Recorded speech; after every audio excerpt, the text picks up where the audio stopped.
When we look at the history, there are many words spoken by God which we don't understand the meaning of.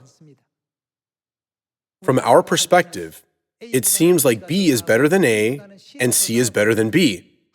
However, God tells us to go to A. Although small is the gate and narrow the road that only a few find it, we come to realize that it is the path that leads to life. This is the path we must take. Let us take a look at Deuteronomy chapter 8. Even during the 40-year journey in the desert, God's words, "You do not realize it now, but later you will understand," are being fulfilled. Let us look at chapter 8, verse 1. "Be careful to follow every command I am giving you today, so that you may live and increase and may enter and possess the land the Lord promised on oath to your ancestors.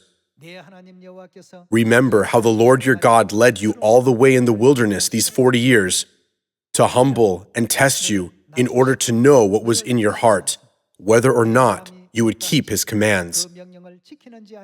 He humbled you, causing you to hunger, and then feeding you with manna, which neither you nor your ancestors had known, to teach you that man does not live on bread alone, but on every word that comes from the mouth of the Lord.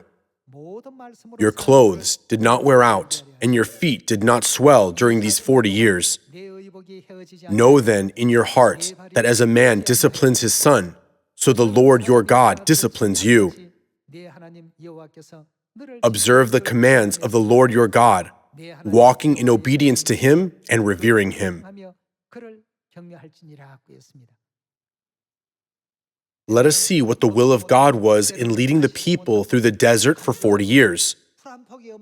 Why did God lead them to the path where, even at times, they did not get to eat or drink? Let us see verse 16.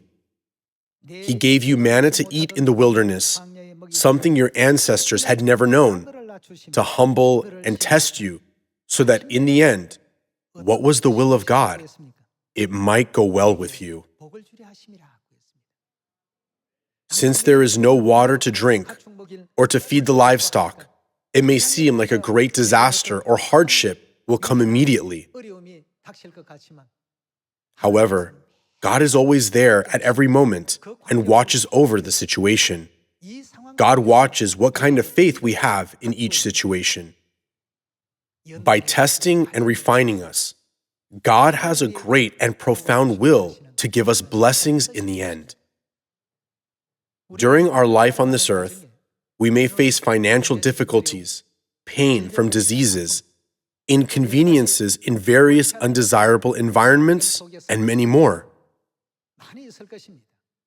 I don't think there is a single person on this earth who lives without them. Isn't this earth the city of refuge? No one is at ease while living in the city of refuge. We should remember this fact. It is wrong to think, that person has a better life than me. When we put ourselves in their shoes, we will find out that the other person also has difficulties, pain, and suffering. There is no one on this earth who lives like a princess in a fairy tale.